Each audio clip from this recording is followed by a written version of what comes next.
জ্বালানি তেলের জন্য দেশ জুড়ে হাহাকার। সংকট এতটাই তীব্র যে ফিলিং স্টেশনগুলোতে সকাল থেকে সন্ধ্যা পর্যন্ত অপেক্ষার পরও মিলছে না তেল। কোথাও কোথাও অপেক্ষার লাইন ঠেকেছে কয়েক কিলোমিটারে। এতে তীব্র গরমে চরম ভোগান্তিতে গ্রাহকরা।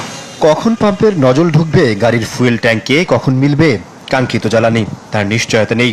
কেননা কয়েক ঘন্টা তেলের জন্য অপেক্ষায় গাড়ির লাইন ঠেকেছে কয়েক কিলোমিটারে।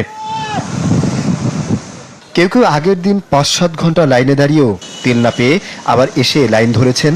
তাদের সীমাহীন ভোগান্তি প্রকাশ পায় চাপা ক্ষোভে। তেল নিতে আসছি রাতের ৩টা বাজে, এখন দুপুর 12টা বাজে।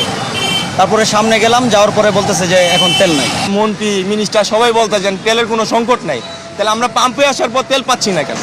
রাজধানীর সহজত কারসাজি করছে পাম্প মালিক, তবে এমন অভিযোগ অস্বীকার করেন কর্তৃপক্ষ। আর নির্দিষ্ট সময় ছাড়া তেল সরবরাহ করা হচ্ছে না পার্শ্ববর্তী তালতলা পাম্পে। পাম্পে তো তেল আছে, তেল তো আপনার মনে 2 ঘন্টার মধ্যে তেল দিছে, তেল আছে কিন্তু আইসা বন্ধ করে দিছে। একটা তো আমি তেল দিতে থাকবো, এরপরে তেল শেষ হবে না, কিন্তু হঠাৎ করিয়া 9:15 বাজে এর মধ্যেই আপনি বলছে যে তেল শেষ। তাই তেলগুলো কই গেল? গতকালকে রাত্রে ঢুকছে, আমরা রাত্রে 7টার পরে আর খোলা রাখি না, আমাদের সিকিউরিটি সমস্যা আছে, এর জন্য আমরা সকালে দিই। সকালে আমরা 6টা থেকে শুরু করছি, এই 10টা পর্যন্ত দিছি, শেষ। প্রায় একই চিত্র ঢাকার বাইরেও। ফিলিং স্টেশনগুলোতে জ্বালানি তেলের জন্য ভোগান্তি কমেনি। প্রচণ্ড গরমে পাম্পগুলোতে ঘন্টার পর ঘন্টা লাইনে দাঁড়িয়েও মিলছে না তেল।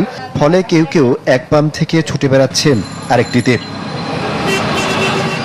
এদিকে নেত্রকোনায় অবৈধভাবে জ্বালানি তেল মজুদের দায়ে 2টি প্রতিষ্ঠানকে জরিমানা করেছে ভ্রাম্যমাণ আদালত।